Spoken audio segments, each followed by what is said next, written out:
Welcome to an all-night journey through the Deep South.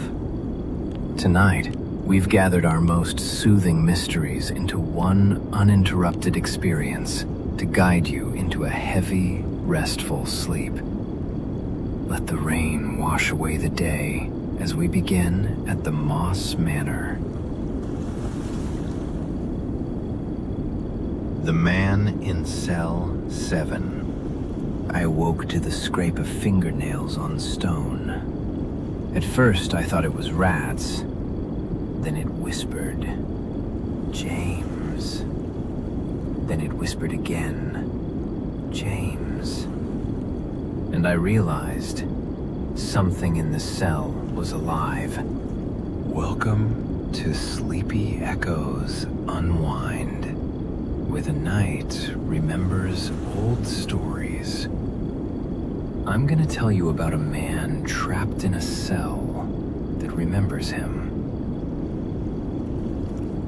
In that place, the walls listen, the shadows move, and if you whisper your name, it might whisper back. Tonight, you'll meet James, the inmate in cell 7. Now, light your lanterns, slow your breathing, and let us drift together into the hush of the night. Listen close.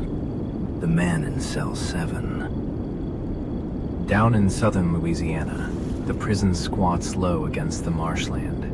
Concrete walls sweating in the heat, while razor wire coils shimmer like silver snakes under the burning sun. The air smells of mud, bleach, and rusted iron.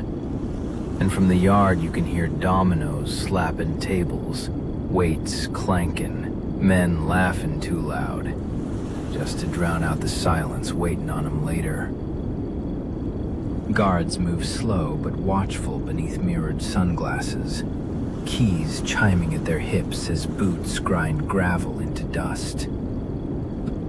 The older cell block, Block C, stands darker than the rest, bricks stained from years of rain and secrets, its corridors humming under flickering lights. And halfway down that hall, alone in cell 7, sits James Whitmore, listening to something the others can't hear. Chapter 1, The Scraping. I woke up to the sound again. Soft, crawling along the wall right behind my head, like something dragging its nails over plaster. Not the guards. I know their boots, the way they click and tap out orders. No, this was quieter, sinister, close. The ceiling leaks something fierce when it rains. Fat drops falling slow, hit the floor with little pings like tiny bells echoing down the hall. Makes the walls smell worse. Wet stone, mold, iron. You can hear it if you're listening. Can hear it if you dare. I reckon I seen him last night. I swear on it. Didn't look like any man I ever met. Pale, like the moon done crawled inside him. Eyes that didn't blink, just stared, piercing through me. Swore he whispered my name. Ain't nobody else ever called me that here. Not since the trial. Guard's face said I was alone, same as every day. But I know what I seen. I know what I heard. Maybe I'm losing my mind. Maybe something else is here. Food tray slides through the slot. Metal scrapes metal. Clang. I ain't hungry. Never hungry. Just watch the shadows pool in the corners. They twitch when I move my head.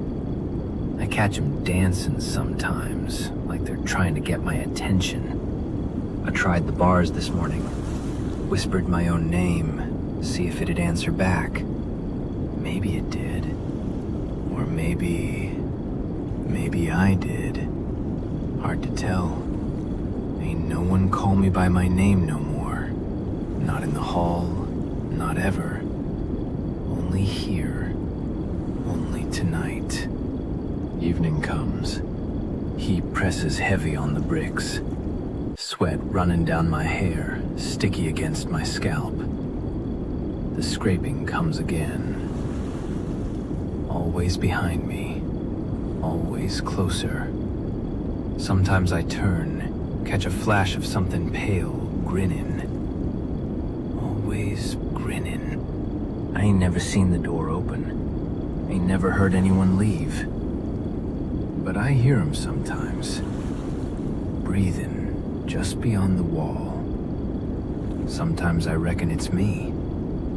Sometimes I reckon it's him. I'm starting to think the cell remembers me. Maybe it don't want me to leave. And tonight, I'm sure he's grinning. Chapter 2. Whispered Names. I pressed my forehead to the cold iron bars this morning, trying to hear something in the silence. Hey, I whispered, low, almost shaken. You there? No answer. Just the scrape of the ceiling overhead. But then, James? I jumped back. My own name. Ain't nobody ever said it in here. Not the guards, not the warden, not no one. My throat went dry. I whispered again, shakier. Who's there? The shadows curled in the corners, twitching like they was laughing. And then, a voice, low, almost a hiss, right behind my ear. Been waiting. I spun round. Ain't nobody there. Just the walls, dripping water, smelling of mold and iron. I know you. I seen you last night, I said. My voice trembled. What do you want from me? The silence stretched. Then the walls seemed to answer, faint as a sigh. Don't leave. I backed up, heart pounding. I ain't going nowhere, I said, but even I didn't sound sure. Ain't nobody going anywhere from here. My mind wandered, and snippets of the trial floated in the dark, jagged and bright. The judge's eyes bore into mine, cold as stone. Fingers pointed, whispers of witnesses curled around me like smoke. Guilty, someone said. Sentence. Confinement in cell 7. My chest had a weight back then, and it has a weight now. I tried again, quieter this time, softer. James, you remember? I said to the corner. Remember who you are? The scrape came again, slow and deliberate, right behind me. I remember, it hissed. I fell to the floor, leaning against the wall, knees pulled up. Stop. Just stop, I begged.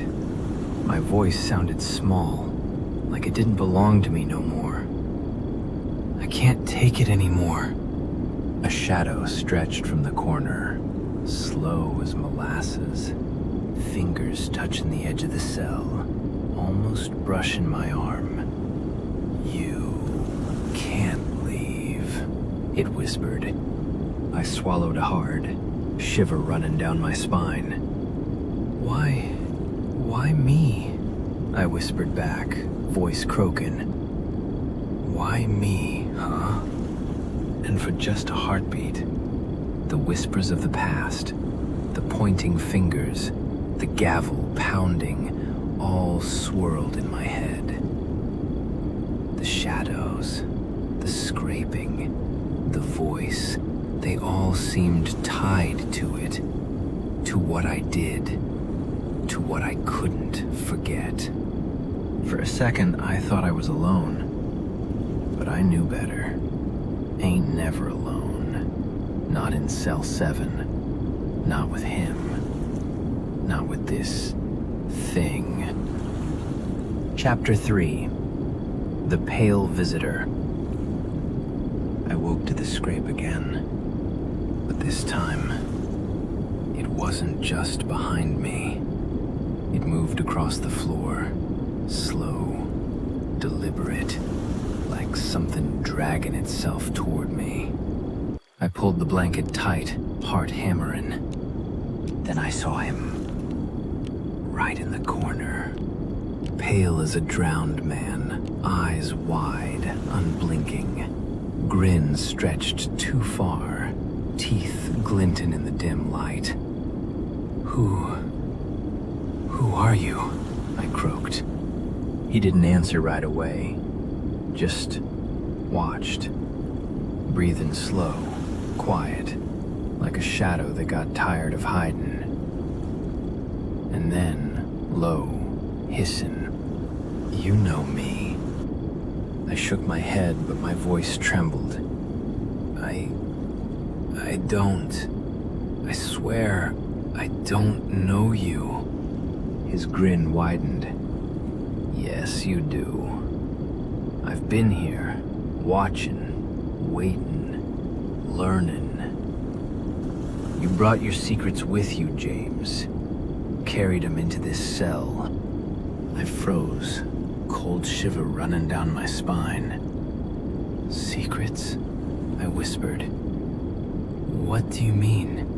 He tilted his head, slow, like a predator studying something fragile. The one who trusted you. She still remembers. I remember too. His grin stretched wider. And I don't forget. I took a step back, bumping into the bars. What do you want from me? My voice cracked. Ain't nobody coming to save me. The scrape came again, closer, like something fingernails on stone. I felt it at my shoulder, cold, shiver running up my spine. Stay away, I hissed. He leaned forward, grin wider. Can't leave. Don't want you to leave. His voice low, soft, almost inviting. Cell remembers. Cell hungers. You are part of it now. I stumbled back, chest tight, breathing hard. I ain't part of nothing, I said. But deep down, I knew. Knew the walls, the shadows, even the dripping water. They all watched, all waited. And so did him. He moved closer. Not walking, floating maybe. Just there, right in the corner where the shadows pooled. His grin stretched like it could swallow the light. You've been lonely, he said. And now, we're together. I fell to my knees, whispering my own name, hoping it'd answer back. But only the scrape replied. And I knew, even as I pressed my hands to the cold floor, that I'd never be alone in Cell 7 again. Never. Chapter 4. Memory and Madness. The night pressed down heavy, walls sweating around me. I hugged my knees, listening to the dripping ceiling, trying to quiet the scraping in my head, but it wouldn't stop. You remember, don't you? I shut my eyes and the memories clawed forward, bright, jagged, burning like fire on wet stone. Lightning split the sky, the storm hammering against the windows of the courthouse. Thunder rolled through my chest like a drum. The judge's voice cut through it, cold and unyielding. "James Whitmore," he said, eyes piercing. "You stand accused of the murder of Mary Ellen Cartwright." I heard it, yet I couldn't hear it.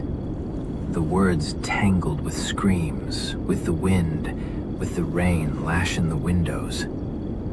I remembered the shock in her face that night, the night we met in the forest, the first crack of lightning that lit her like a statue. I dragged her through mud, rain-soaked leaves clinging to my clothes, black gloves on my hands, slick with wet earth, grip tightened round her arm. Her voice, shouting, begging. I couldn't listen, couldn't let it reach me. I dug the grave myself, fingers raw, stone and soil cold under my nails, dumping her into the dark, and left her there, alone, forgotten. Guilty? My voice cracked in the courtroom, trembling, barely mine. Guilty of what? The jury stared, faces unreadable. I blinked, and the vision shifted, back to that forest. Rain falling like needles, every step dragging me closer to her scream, closer to what I had done. The lightning split the trees, illuminating her expression on her face for just a heartbeat. I dropped the shovel, trembled, heart hammering. But I covered it, buried it, just like her. The judge's gavel cracked through my skull. "Guilty," he said. "Sentence, confinement in cell 7. The words echoed like thunder, mingled with the storm outside in the flashback. My pulse raced. Wet leaves and mud splattered across my shoes, the smell of iron and dirt. I could feel her, smell her, the weight of her life hanging on my conscience. I pressed my palms to my face. "It wasn't intentional!" I shouted in the courtroom, voice breaking like glass. I didn't mean to hurt anyone." Her eyes flashed in my mind, lightning catching them again, her mouth open in terror. "Please," she had whispered. "James." But I covered my ears. The rain pelted me, the dirt clung to my palms, and I forced myself to leave. Forced myself to keep walking, from the forest, from her, from the horror I'd sown. The courtroom dissolved again. My knees pressed into cold wood. Faces blurred, whispers floating, pointing fingers stretching across the floor. "You remember everything," the judge's voice echoed. But now it was like the pale figures, low, coaxing. "You brought it here." I could feel it. The scraping in the corners, the shadows pulsing with it. The figure in the cell, watching, waiting. "James Whitmore," the prosecutor said, voice sharp as the storm outside. "Did you kill Mary Ellen Cartwright?" I could see myself in the rain again, hands shaking, the black gloves slick. I didn't answer her, didn't answer myself. Only dug, only buried, only left her in the dark. My chest heaved, lungs filling with the damp, cold air of the forest. The lightning flashed once more, bright enough to blind me. Her eyes, her mouth, her scream swallowed by the dirt. The thunder in the courtroom roared back at me.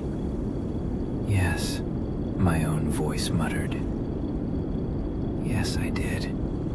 The jury's faces became shadows, the pointing fingers twisted like roots. Guilty, echoed again, each syllable pounding into my chest. Cell 7. I pressed my head to the desk. Sweat and rain, guilt and fear dripping down my spine. I didn't mean... My words failed me. My mind teetered.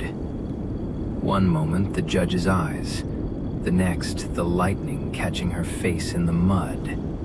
The next, just darkness. And then, movement in the corner. I opened my eyes. The pale figure leaned forward, grin widening impossibly, eyes unblinking. All remembered, he whispered. All seen, all felt. You cannot forget what you did. And now, you are mine. My breath hitched. I can't take it, I whispered, voice broken, heart hammering. I'm losing it. I'm losing it. He stood then, just for a moment, and winked at me. A small, knowing gesture, like he had been expecting me to remember, to feel it all. Then, he vanished, melting into the shadows of the corner. I pressed my hands over my face, knees pulled to my chest. Outside, the storm still raged. Somewhere in the distance, a clap of thunder sounded almost like laughter. And I knew. The cell waited. Always waited. Watching. Remembering. Forever, James. A drip of water hit the floor like a ticking clock. And somewhere, just at the edge of hearing, I thought I heard her whisper. Chapter 5. Closer and closer. I could feel it before I saw it. The air shifting, like something heavy moving through the shadows. I pressed my back against the wall, heart hammering. The scrape started again, slow at first, then faster, closer, right behind me. You there? I whispered, shakier than I cared to admit. I know you're there. A shadow shifted in the corner, pale fingers stretched, crawl across the damp stone. Closer, it hissed, voice low, soft, like a snake in the dark. I stumbled back, banging the bars. Stop, I yelled. Stay back. The figure's grin widened. You like the sound of your own voice, it said, low. But I like the sound of fear more. I tried the tray slot, throwing it at the corner. Metal clanged against stone. He didn't flinch, didn't move, just waited, grinning. Throw your anger, he said. Throw your hate. It won't save you. I sank to the floor, hands over my head, whispering to myself. I can't fight. It's too close. Too close. The scrape crawled over my shoulder, cold as death. Fingers brushing against my neck. Closer, he hissed again, almost tender. I'm always here. I breathed in, shakily, shiver running down my spine. Why me?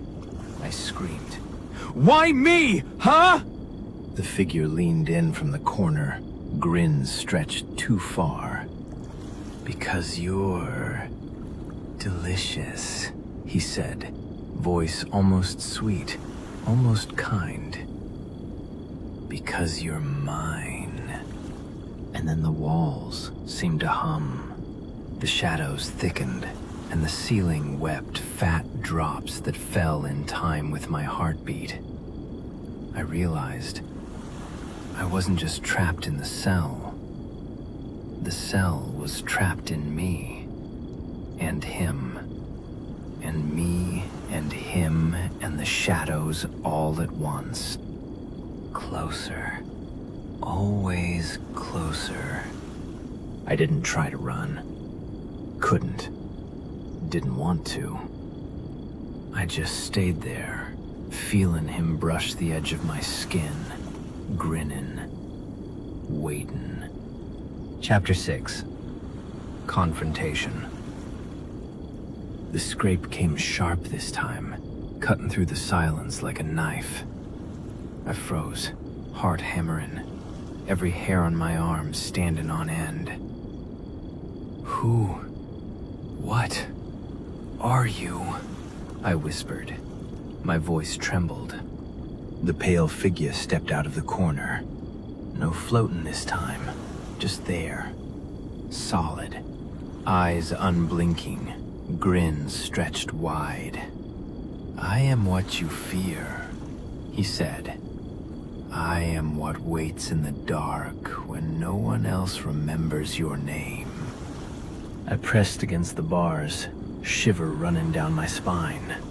Leave me alone, I barked. I ain't doing nothing wrong. He laughed, soft, wet, like water dripping from the ceiling. Wrong. You don't know right from wrong anymore, he said. You brought this on yourself. You remember the girl, don't you, James? The one who trusted you? I stifled a sob, knees buckling under me. I didn't mean... My voice cracked, swallowed by the shadows. He leaned closer, fingers stretching from the darkness, brushing the edge of the bars. You meant to hurt her? Maybe not. But the fear, the pain, the guilt, it's yours now. And I remember it all. Every scream, every heartbeat, every promise you broke. I shook my head, desperation rattling my voice. I can't. Please, leave me alone. His grin widened impossibly, eyes glinting in the dim light. Leave? I can't. I won't. You invited me the moment you turned your back on her. You carried it here, James. And now, we are bound. I am what you can't forget. And I always will be. I fell to the floor, hands covering my face. I can't, I whispered. I'm losing it.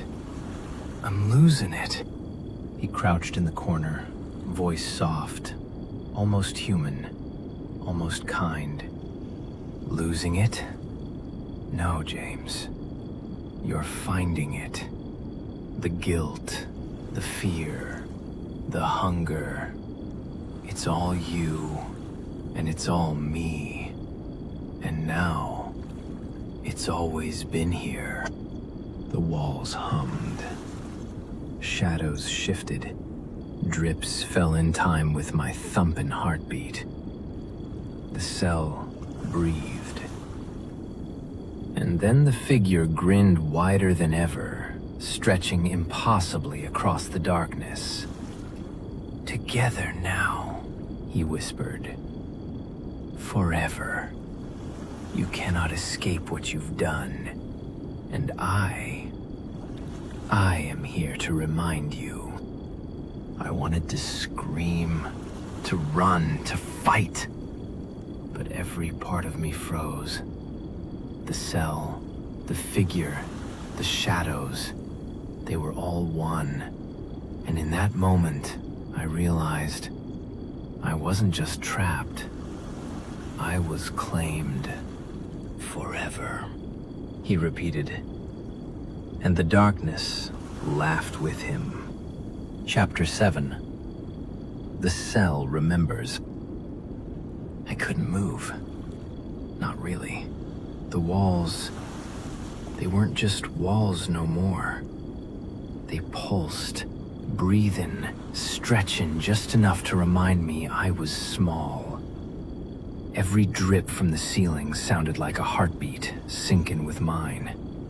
Remember, the pale figure said from the corner. Remember who you are. I hugged my knees, shiver running through me. I remember, I said, voice low, shaky. I remember all of it. The shadows twisted along the walls, twisting and writing, forming faces I knew, faces I feared. The scraping came from every angle now, fingernails on stone, on metal, on air itself. I could feel it along my spine. I see you, James, the figure whispered. Every thought, every secret. The cell sees too. I shook my head, desperate. No, it's just walls, just stone, just mold. It ain't alive. But it was alive. I felt it. Floor shifting under me. Faint hum of breath behind the walls.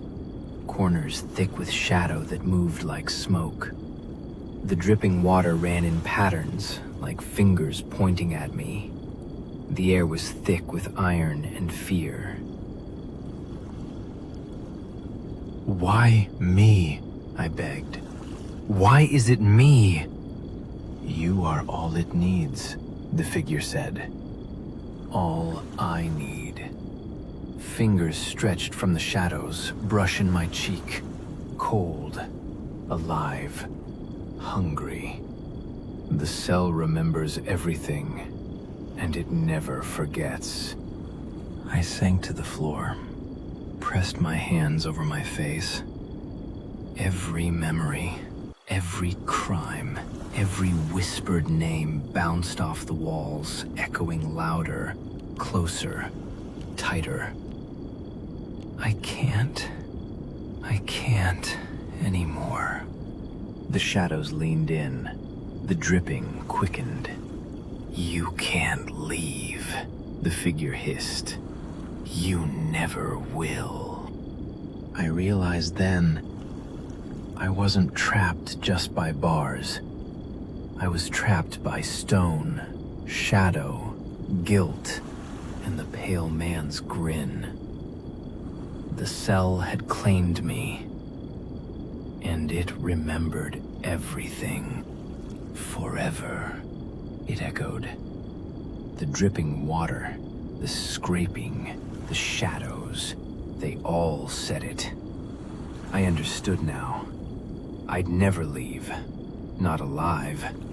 Not sane. Chapter 8. Grinning in the dark. Dark settled heavier than a coffin lid. The drip of the ceiling slowed, then stopped. The scrape faded, leaving only silence. But it wasn't peaceful. It was waiting, watching. I could feel it in my bones. I crawled to the bars, shakier than a leaf in a storm. I don't understand, I whispered. Why me? Why this place? A shape stirred in the corner, pale, grinning, eyes wide, unblinking. You do, it said, low, voice curling like smoke. You always understood. That's why you're here. That's why I'm here. That's why the cell remembers. I swallowed hard, pressed my palms to the cold stone. "I want out," I said. "I can't stay here. I won't." The shadows thickened, fingers stretching across the floor, across the walls, brushing against me. "You won't," the figure hissed. "Not alone. Not ever. You are part of it. Part of me. Part of this cell." I tried to scream. My voice caught in my throat. My body trembled, useless. And then, the grin grew wider, impossibly wide, stretching into every shadow, into every corner, into every drip of water and scratch of stone. "Forever," it whispered. "Forever, James." The air pressed close, heavy, alive. The cell pulsed like a heart, walls breathing, shadows dancing. I realized then, my fear, my guilt, my own name, it all belonged here, to him, to the cell. I sank to my knees, whispering my name one last time. James. And somewhere, in the corner, in the shadows, in the stone itself, it answered back. Not kindly, not cool, just grinning. And the darkness laughed with him. So tell me, was James haunted by a demon in Cell 7? Or was he finally trapped alone with his own guilt? One more question, listener. If you were locked alone in Cell 7, what would the shadows call you by? Thank you for joining this moonlit journey. If you'd like to unwind with more tales each week, light your lantern and subscribe. For now, blow out your lantern. We shall meet again. The Urban Legend of the Bayou's Two-Toed Tom. A short story. There are places in the Deep South, far from any highway, where the air is thick enough to drink, and cypress trees rise like skeletal fingers against a bruised sky. These are places where stories are born. Not clean, neat stories, but tangled legends that cling to Spanish moss and seep into dark, brackish water. In the swamps along the Alabama-Florida border, they tell of a monster, a creature of impossible size and fury. They call him Two-Toed Tom. The legend dates back to the 1920s. A massive bull gator, 14 feet long, eyes glowing like embers. He got his name after a steel trap mangled his foot, leaving behind a distinct two-toed track, a mark that soon became a warning of death for livestock. And sometimes people. For years, Tom couldn't be stopped. Bullets were said to bounce off his hide. One farmer, Pap Haynes, tried to end it by blowing up an entire pond with dynamite. The explosion was massive, but Tom survived. Some say the blast even killed Pap's own granddaughter, but that's where the official story ends. The real story is darker. Old-timers say Tom wasn't just an alligator.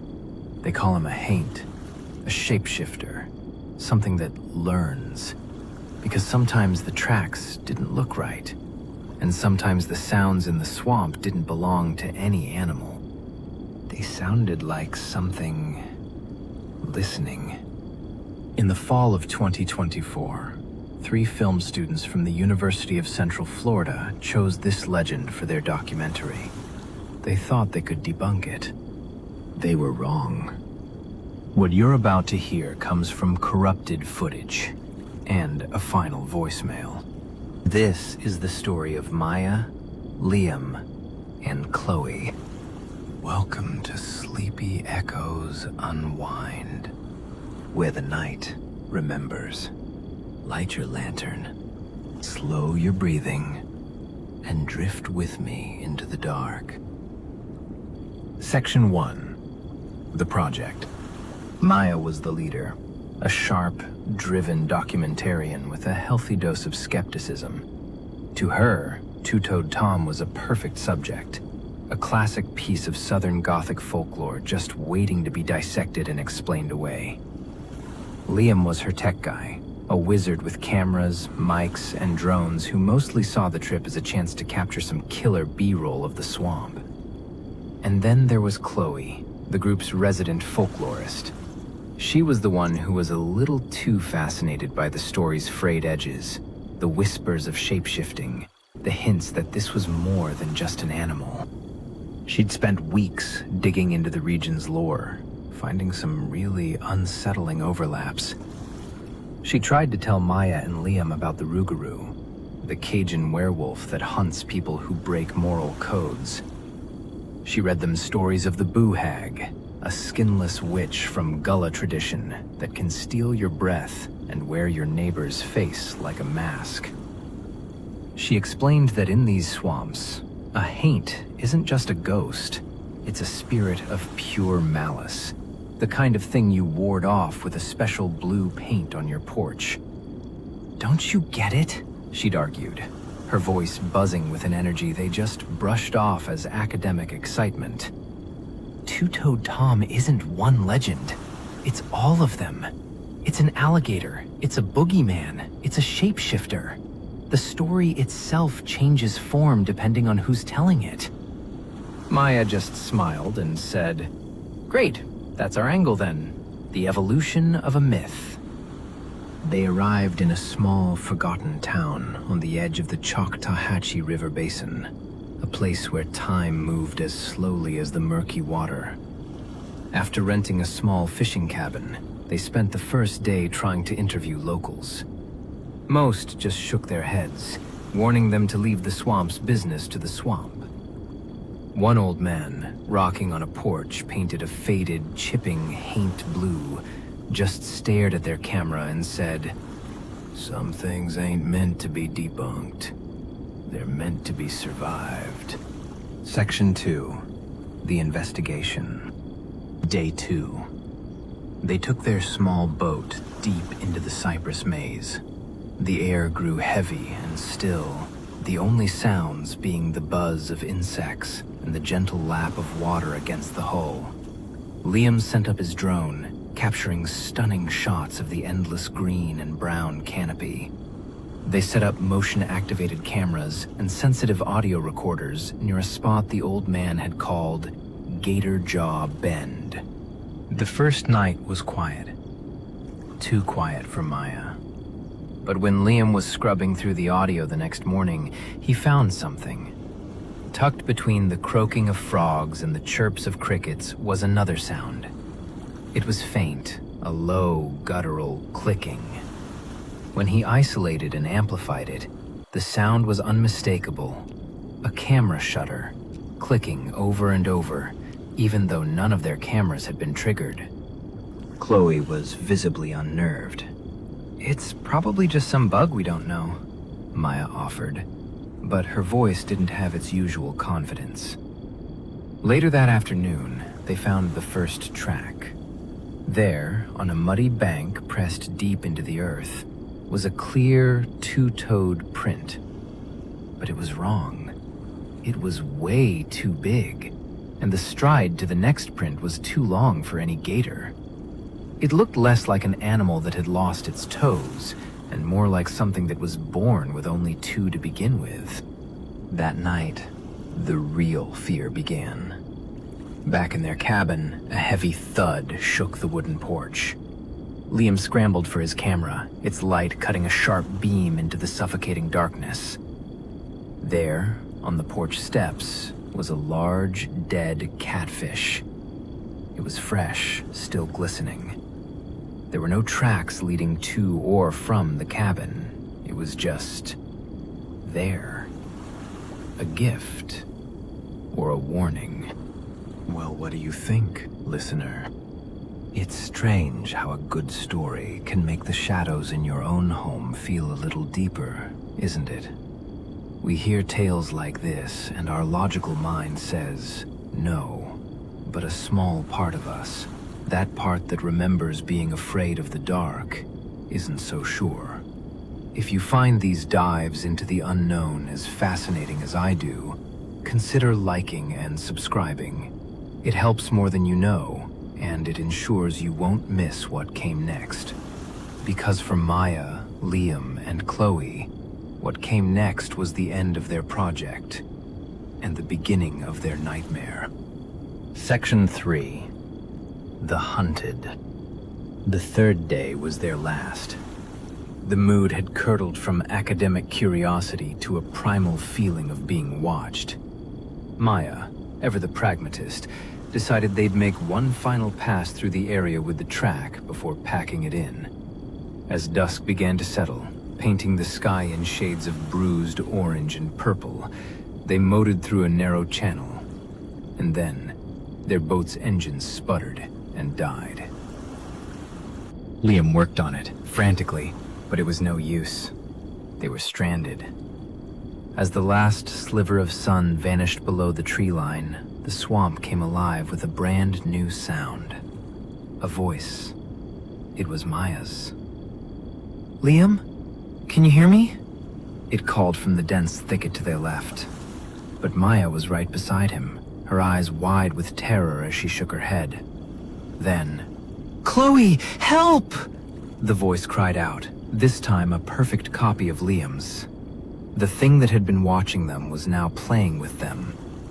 Panic set in. Chloe, her research flashing in her mind, began whispering. It's a boo hag, or something like it. It wears your skin. It uses your voice. It gets inside your head. A loud splash erupted behind them. They spun around, flashlights cutting wildly through the night.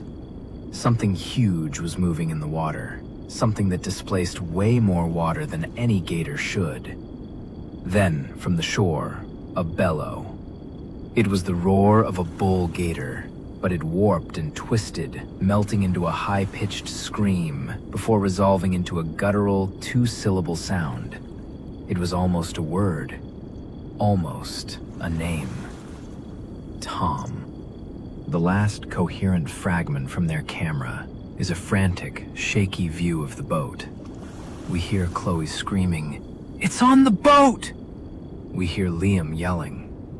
Then we see it. For just a few frames, caught in the camera's failing light, something is pulling itself over the stern. It isn't a gator. It's too big. Its hide a slick, pale white. It moves with an unnatural, bipedal grace. And we see a foot. A massive, clawed foot with only 2 toes plant itself on the deck. The camera drops, the lens pointing at the floorboards. All we hear is a wet, tearing sound and a scream that is cut brutally short. The conclusion. A week later, a local fisherman found the empty boat, snagged in some cypress roots, miles from where they'd been. The authorities recovered their gear. Most of the data was gone, but they salvaged a few video fragments, some distorted audio, and the last 15 seconds of a voicemail Maya tried to leave for her parents. The audio is mostly static, but in the final moments, her voice breaks through, choked with tears. She whispers one horrifying sentence. It's wearing Chloe's face. The official report concluded that the 3 students were the victims of a tragic alligator attack, their bodies simply lost to the swamp. But the legend of two-toed Tom has changed. The locals don't just talk about a monster gator anymore. They talk about a presence in the swamp that watches and learns. They say that sometimes, on a moonless night, you can still hear voices calling out from the darkness. Voices that sound exactly like someone you know, someone you love. The story of Two-Toed Tom, the demon gator of the bayou, was never really about an animal. It was about a place that can swallow you whole, and a monster that can wear your skin, steal your voice, and turn a simple documentary into a terrifying and final urban legend. The auction, where seconds cost your soul. My hand is in the air. I can't stop it. I want that clock. I need that clock. It's an exquisite antique, a grandfather clock that seems to absorb the light in the room. The bidding around me is frantic, desperate. 20 seconds, a voice screams.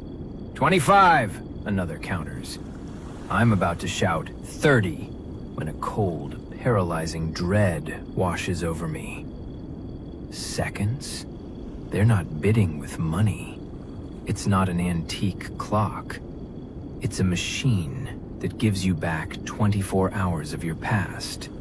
And the currency is the future you have left to live. To understand how I ended up here, bidding my own life away, we have to rewind 2 weeks to the cryptic email that dragged me into this waking nightmare. Welcome to Sleepy Echoes Unwind, where the night remembers old stories. Light your lanterns, slow your breathing, and let us drift together into the hush of the night. Section 1. The Cryptic Invitation. My business card says journalist, but I don't chase headlines. I chase whispers. The stories thriving in the cracks of reality that most people dismiss. That's why the email, with its subject line of pure binary code, felt like a hook in my soul. There was no sender, no signature, just a looping sentence embedded in the code. We are liquidating the assets of tomorrow. All accounts must be settled. Below it lay a string of coordinates for a precise moment in time. A specific bench in a forgotten park at exactly 3:33 a.m. the following Tuesday. The instructions were simple. Sit, wait, and bring nothing of monetary value. It had all the hallmarks of a dead end, yet the cold, surgical precision of the email resonated on a deeper frequency. This didn't feel like a prank. It felt like a summons. For days, I was torn. My rational brain screamed trap, but the whisper of a story that could tear down the walls of our perceived reality? That was a siren song. The fear was real, but my obsessive need to know what liquidating tomorrow's assets truly meant was stronger. Curiosity has always outweighed my terror. So, on that Tuesday, I navigated the pre-dawn silence. The sleeping city felt more watchful than ever. I found the bench, cold and slick with dew beneath a flickering lamp. I sat, my heart pounding as the clock hit 3:32 a.m. I waited. Section 2. Crossing the threshold. 3:33 a.m. came and went. Nothing. Just the familiar, bitter sting of disappointment. But as I stood to leave, the world switched off. Not just quiet, an absolute, crushing void of sound. The air grew thick, shimmering. The lamp's light began to bend and twist upon itself into impossible, liquid shapes as reality began to bleed at the edges, smearing like wet ink. I was gripped by a profound sense of dislocation, the very fabric of existence peeling back around me. The isolation was immediate and terrifying. When my visions snapped back into focus, I was somewhere else entirely.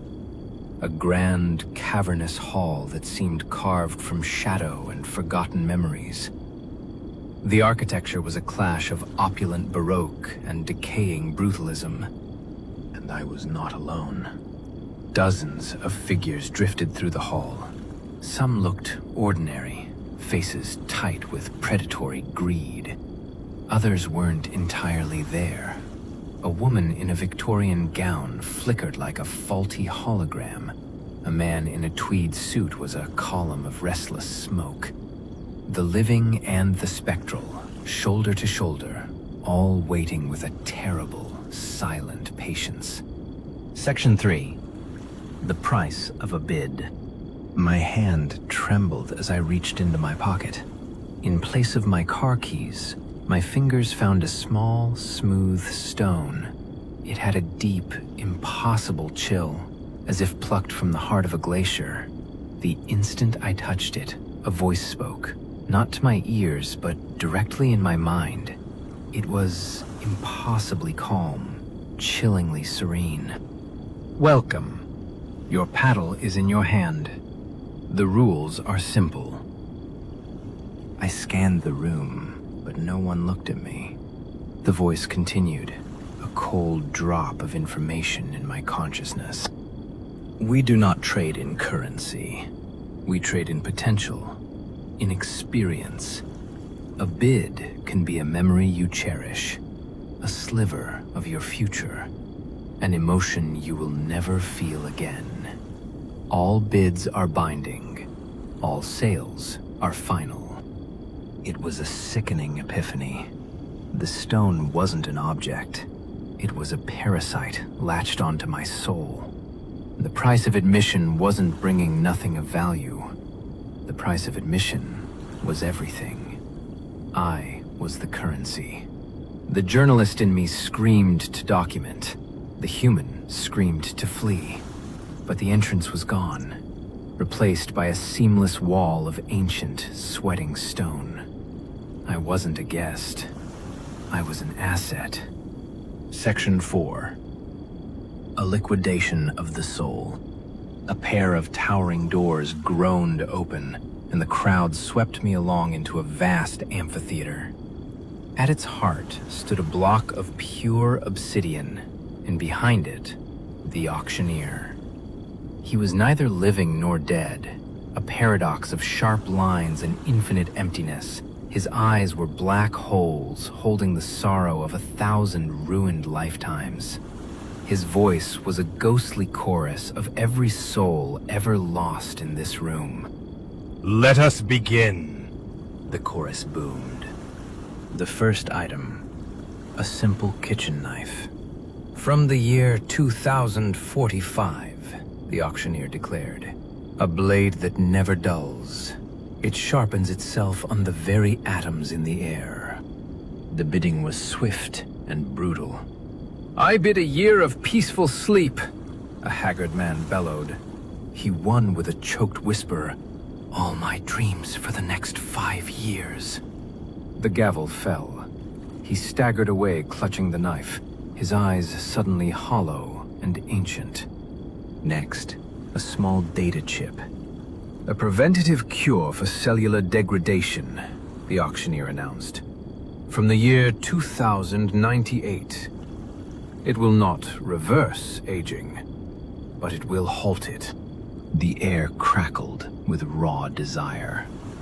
A terrified woman cried, "The memory of my daughter's laugh!" A fading spectral figure countered, "The feeling of sunlight on my face." The woman won, sacrificing my capacity for love. The gavel fell like a guillotine. Her face went slack, a beautiful sculpture suddenly empty. She had purchased an eternity, but in the same breath, forgotten why she wanted it. Then they brought out an old fountain pen. This pen will write only the truth. For a journalist, it was the Holy Grail. The stone in my hand pulsed with heat, a parasite tempting me to feed it. A bid formed on my lips, the memory of my first byline. I shoved my hand deep into my pocket, fighting an enemy that was already inside me. Section 5. The final bid. And that's when I saw it. The item that brings us back to the beginning.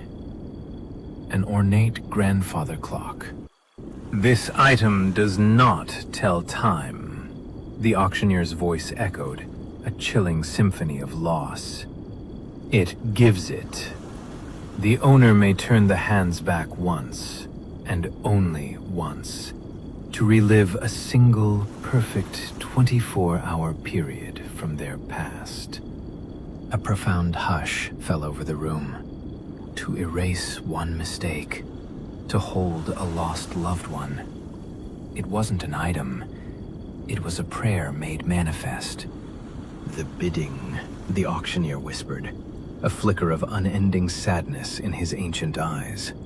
The bidding will be in the currency of the present, seconds from the remainder of your life.